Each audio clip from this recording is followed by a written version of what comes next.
Ya Imam Rusli ya sanadi Allah Allah anta babullahi mu'tamadi wa bidunya ya wal akhirati Allah Allah ya Rasulullah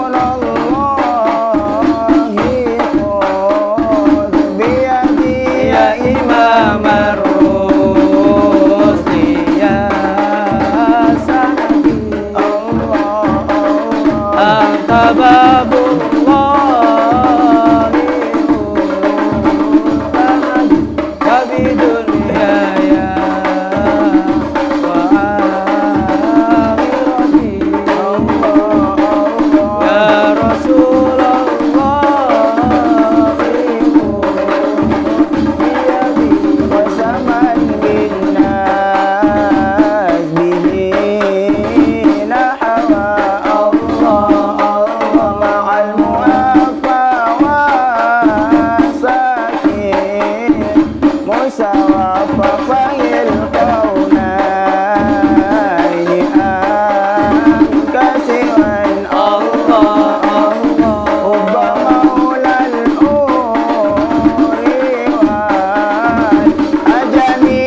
Imam Rusli ya sanadi Allah Allah anta babullahi mu'tamadi wa bidunya ya wa akhirati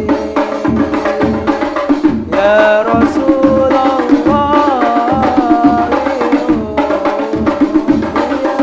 Rabbi banfa'na bibarakatihim Allah Allah wahdinal husna bihurmatihim wa amitna fi tariqatihim Allah Allah wa mu'afati minal fitani ya Imam Rusli ya sanadi Allah Allah anta babullahi mu'tamadi wa bidunya ya wa akhirati Allah Allah ya Rasulullah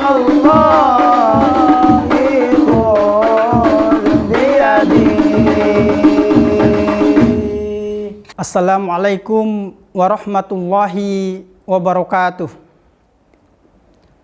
Alhamdulillahi rabbil alamin wa bihi nasta'inu ala umurid dunya waddin wassalatu wassalamu ala asrafil anbiya'i wal mursalin sayyidina wa maulana Muhammad wa ala alihi wa sahbihi ajma'in amma ba'd. Tiada kata yang patut kita ucapkan melainkan puji syukur kita atas kehadirat Allah Subhanahu wa taala yang telah memberikan berbagai macam nikmat-Nya kepada kita semua.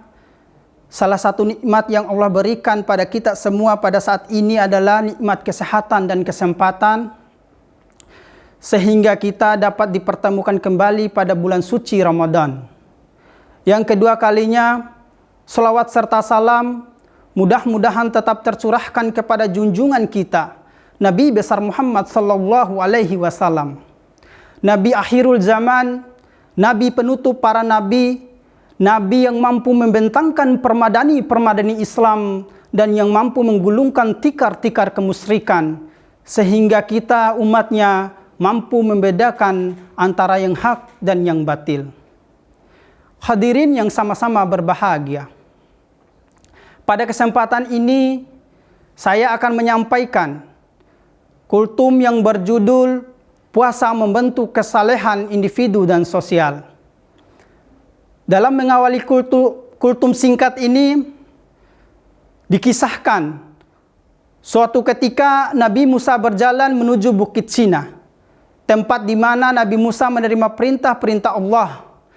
Di tengah perjalanan, beliau bertemu dengan seorang ahli ibadah yang sedang beruzlah, yaitu menjauhkan dirinya dari keramaian. Ketika melihat Nabi Musa mendekatinya, sang ahli ibadah mendekat dengan penuh semangat. "Wahai Nabi Allah, pasti engkau akan menemui Allah.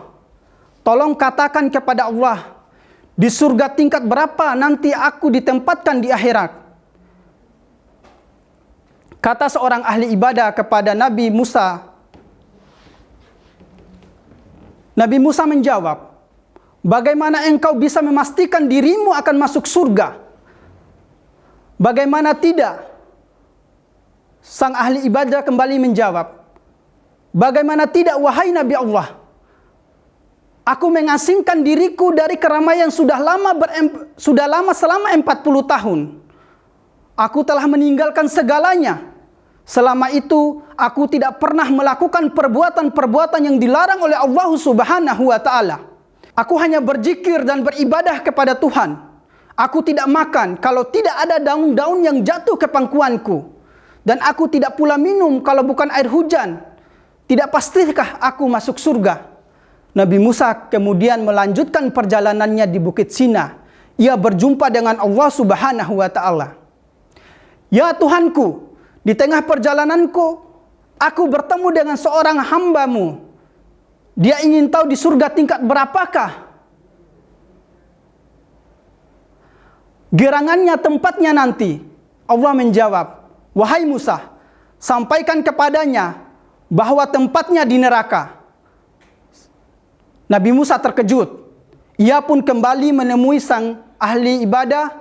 Melihat Nabi Musa datang, sang ahli ibadah dengan penuh semangat menemuinya. Ia ingin cepat mengetahui di surga tingkat berapa tempatnya kelak di akhirat. Sang ahli ibadah bertanya kepada Nabi Musa, "Di surga keberapa tempatku nanti?" Katanya secepatnya, "Wahai Nabi Allah." Seraya mengguncang-guncangkan bahu Nabi Musa, katakan, "Wahai Nabi Allah, jangan biarkan aku menderita karena menunggu." Nabi Musa seketika terdiam lama. Ia kesulitan mengungkapkan jawaban yang santun yang tidak mengejutkan sang ahli ibadah. Ahli ibadah itu terus mengguncang-guncangkan bahunya. "Sabar wahai sahabatku. Kata Tuhan, tempatmu nanti di neraka. Bagaimana mungkin wahai Nabi? Saya beribadah 40 tahun diganjar dengan neraka. Tidak mungkin, pasti engkau salah dengar. Tolong engkau kembali kepada Tuhan, tanyakan di surga keberapa tempatku kelak." Nabi Musa kembali, di tengah perjalanan ia bergumam sendiri. Sampai-sampai dia heran dan jangan-jangan aku salah dengar. Terlintas dalam pikirannya Nabi Musa. "Tuhan, hamba-Mu ingin kejelasan. Apa benar tempatnya kelak di neraka?" Tanya Nabi Musa kepada Allah. "Katakan, tempatnya di surga." "Jadi Tuhan, tadi aku salah dengar." "Tidak, wahai Nabiku. Engkau tidak salah dengar. Aku tadinya memang akan menempatkan dia di neraka. Aku menciptakan manusia bukan untuk egoistik, apapun alasannya, termasuk alasan spiritual. Aku menciptakan manusia sebagai khalifah dan untuk saling membantu sesamanya. Ahli ibadah tadi bukan mendekatkan dirinya kepadaku, ia melarikan diri dari realitas kehidupan yang nyata. Lantas, secepat itukah keputusanmu, wahai Tuhanku?" Tanya kembali Nabi Musa. Pada saat engkau berjalan menuju ke sini, seorang ahli ibadah tersungkur sujud. Ia menangis sejadi-jadinya.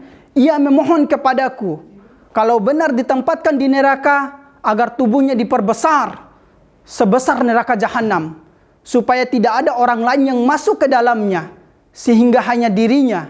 Pada saat itulah ia tidak lagi egoistik, ia kembali ke pangkuan realitas kehidupan. Saat itulah ia memikirkan kepentingan orang lain selain dirinya. Hadirin yang sama-sama berbahagia. Dalam cerita tersebut ada pesan Al-Quran yang ingin disampaikan, yaitu ibadah individu dan ibadah sosial, yang dalam bahasa agama disebut dengan hablu minallah wa hablu minan nas, hubungan manusia dengan Allah dan hubungan manusia sesama manusia. Merupakan dua sisi ibadah yang tidak dapat dipisahkan. Kita tidak diperbolehkan hanya mementingkan ibadah sosial atau kesalehan sosial dan melupakan ritual ibadah atau kesalehan individu, ataupun sebaliknya, hanya mementingkan ibadah ritual atau kesalehan individu dan melupakan kesalehan sosial. Hadirin yang sama-sama berbahagia, Islam dengan tegas tidak memperkenankan kecenderungan kalangan tersebut. Kita tidak diperbolehkan hanya mementingkan ibadah sosial dan kesalehan sosial dan melupakan ibadah ritual dan kesalehan individu. Kedua ibadah tersebut merupakan kesatuan yang terpadu. Memisahkan salah satu dari keduanya merupakan fata morgana. Kesalahan individu identik dengan hubungan seseorang secara pribadi kepada Allah Subhanahu wa taala. Ia melakukan ibadah yang padahal hanya untuk dirinya sendiri, tetapi manfaat ibadah yang dilaksanakan tidak dirasakan secara langsung dan berkaitan dengan kepentingan orang banyak. Sementara ibadah sosial identik dengan hubungan seseorang dengan sesama manusia dan sekaligus dengan manusia dengan Allah. Ibadah sosial lebih mengutamakan kepentingan orang lain, tetapi berdampak positif dengan juga bagi dirinya sendiri. Walaupun banyak perintah untuk beribadah dalam agama ditunjukkan kepada individu, tetapi harus berdampak pada kehidupan sosial yang nyata. Hadirin yang sama-sama berbahagia, sebelum saya menutup kultum singkat ini, dari beberapa uraian tadi dapat kita simpulkan. Yang pertama, ibadah itu terbagi menjadi dua. Yang pertama, ibadah secara individu, meningkatkan diri kepada Allah Subhanahu wa taala tanpa melupakan juga ibadah sosial, yaitu bagaimana cara kita bergaul dalam kehidupan sosial kemasyarakatan. Demikianlah yang dapat saya sampaikan. Lebih dan kurangnya mohon maaf. Yang benar datangnya dari Allah Subhanahu wa taala, yang salah datangnya dari saya sebagai hambanya yang serba terbatas. Wabillahi taufiq wal hidayah. Wassalamualaikum warahmatullahi wabarakatuh.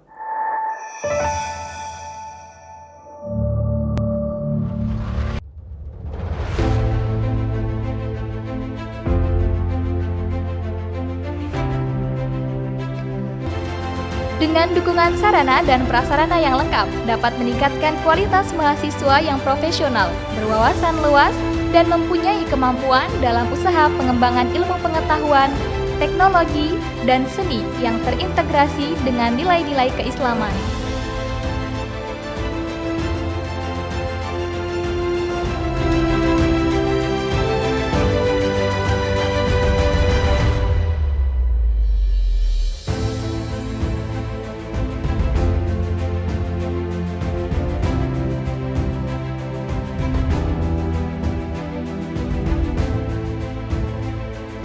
Jadi tunggu apa lagi? Segera daftarkan dirimu dan menjadi keluarga besar Fakultas Syariah dan Dakwah.